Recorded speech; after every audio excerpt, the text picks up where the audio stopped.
ആത്മാക്കളുടെ വിശുദ്ധീകരണത്തിന് മറിയത്തെ ദൈവത്തിന് ആവശ്യമാണ്. മനുഷ്യാവതാരത്തിലും യേശുവിൻ്റെ ആദ്യ ആഗമനത്തിലും പരിശുദ്ധ ത്രിത്വം ഏത് മാർഗം സ്വീകരിച്ചുവോ അതേ രീതിയിൽ തന്നെ ഓരോ ദിവസവും കാഴ്ചയ്ക്ക് അതീതമായ വിധത്തിൽ തിരുസഭയിൽ ഇപ്പോഴും പ്രവർത്തന നിരതരാണ് അവർ. കാലത്തിന്റെ അവസാനത്തിൽ യേശുക്രിസ്തു വീണ്ടും ആഗതനാകുന്നതുവരെ അവർ അത് തുടരുക തന്നെ ചെയ്യും. പിതാവായ ദൈവം വെള്ളത്തെ മുഴുവനും ഒരുമിച്ച് കൂട്ടി അതിന് കടൽ എന്ന് പേരിട്ടു. അതുപോലെ അവിടുന്ന് തന്റെ കൃപാവരം മുഴുവനും സമാഹരിച്ച് അതിനെ മറിയം എന്ന് പേര് വിളിച്ചു. ഉന്നതനായ ദൈവത്തിന് തന്റെ എല്ലാ സൗന്ദര്യവും സമൃദ്ധിയും വിലയുറ്റവയും അപൂർവമായവയുമായ നിധികളൊക്കെയും അല്ല, തന്റെ പുത്രനെ പോലും സൂക്ഷിക്കുന്ന സമ്പന്നമായ ഒരു ഭണ്ഡാകാരമുണ്ട്. ആ അതിവിശാലമായ ഭണ്ഡാകാരം മറിയമല്ലാതെ മറ്റാരുമല്ല. തന്റെ ഐശ്വര്യ സമൃദ്ധിയിൽ നിന്നും സകലരെയും സമ്പന്നരാക്കുന്ന ദൈവിക ഭണ്ഡാകാരം എന്ന് വിശുദ്ധർ അവളെ സംബോധന ചെയ്യുന്നതിന് കാരണം ഇതത്രേ.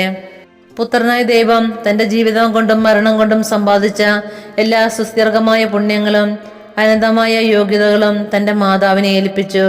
പിതാവിൽ നിന്നും തനിക്ക് അവകാശമായി ലഭിച്ച സകലത്തിന്റെയും സംരക്ഷകയായി മറിയത്തെ നിയോഗിച്ചു.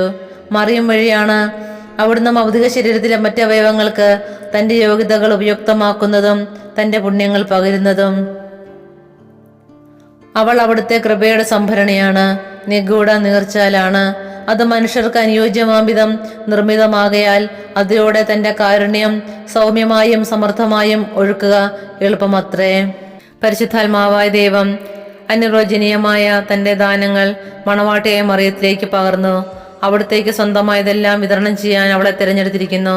അവൾക്ക് ഇഷ്ടമുള്ളപ്പോൾ ഇഷ്ടമായ വിധത്തിൽ, ഇഷ്ടമുള്ളവർക്ക് ഇഷ്ടമുള്ളിടത്തോളം വിതരണം ചെയ്യത്തക്ക വിധത്തിൽ തന്റെ ദാനങ്ങളും കൃപകളും അവിടുന്ന് അവൾക്ക് വിട്ടുകൊടുത്തിരിക്കുകയാണ്. കന്യകാമറിയത്തിന്റെ പരിശുദ്ധമായ കരങ്ങളിലൂടെ അല്ലാതെ സ്വർഗീയ ദാനങ്ങളും മനുഷ്യർക്ക് പരിശുദ്ധാത്മാവ് നൽകുന്നില്ല. അതായിരുന്നു ദൈവഹിതം. ഒരിക്കൽ വിനയം മൂലം ജീവിതകാലം മുഴുവനും ദരിദ്രയും വിനീതയും ഇല്ലായ്മയുടെ അഗാധങ്ങളിൽ മറിഞ്ഞിരുന്നവളുമായ മറിയം ഇപ്പോൾ അത്യുന്നതനാൽ സമ്പന്നയും പ്രശംസനീയയും ബഹുമാന്യതയുമായി. അതുതന്നെയാണ് സഭയുടെയും സഭാപിതാക്കന്മാരുടെയും അഭിപ്രായവും.